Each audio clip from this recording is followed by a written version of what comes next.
Guys, ndabashimira ko mwebwe mugomeje gukurikirana ibiganiro shyira kuri no channel ChrisComedy. Ndabashimiye abantu mugomeje gushyigikira ino channel uno muryango uri mugenda waguka, mugenda wunguka abandi. Ndagushimiye ko wagomeje kubana natwe. Ikiganiro n'ubundi ni cya kindi ni Padiri usenga. Tugiye uyu munsi kuganira ku kiganiro ku bintu nyine byinshi bigira bibera mu rusengero. Okay guys, twagiye. Uveshe uhindure video, uhindure page ariko ntuhindure video. Niyo gahunda twagiye.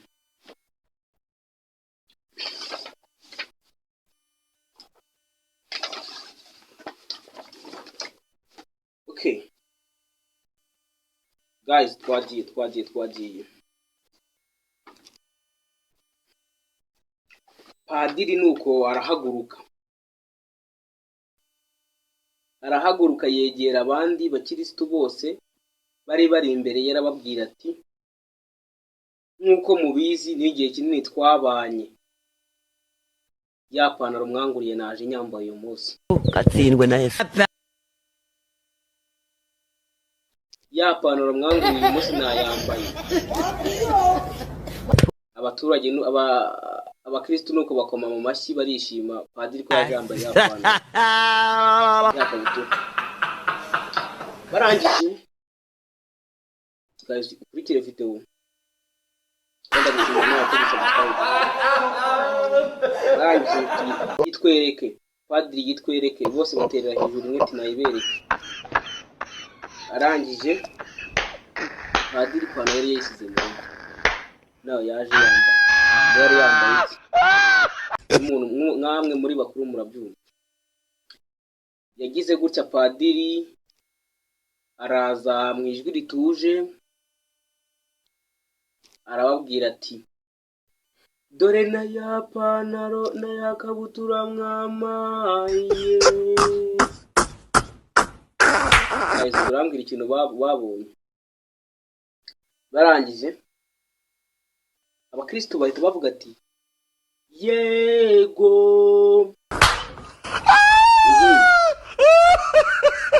Arahindukira arabereka n'inyuma hose n'imbere. Arangije asubira inyuma arababaza ati,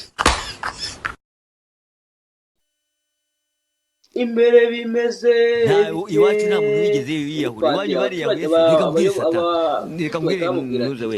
reka mbwire ngenda kubwira Satani ni ibiremwa by'Imana yashyizeho ibaha power, ibaha imbaraga. Inyuma hose bimeze bite, birasakiye. Nibyanditsemo hano guys. Nimwe ko wagomeje gukurikira ikiganiro. Ntabwo nabera pari Satani kabisa ninakwambia. Ndagushimira wowe ugomeje kubana natwe, ukaba ugomeje kutwereka urukundo rwishi. Guys, nawe ubonye ino video uri mu subscribe, share basi ku bantu 5 bonyine biba bihagije. Kandika kubukora da 5 ni beshi. Niyo washaringa ku bantu 2 cyangwa ukayisharinga muri groupe y'ahantu uri, ahantu uherereye nyine n'izindi groupe nyinshi. Guys, ndabakunda cyane abantu mwagomeje kudushyigikira. Abantu b'abagabo. Thank you.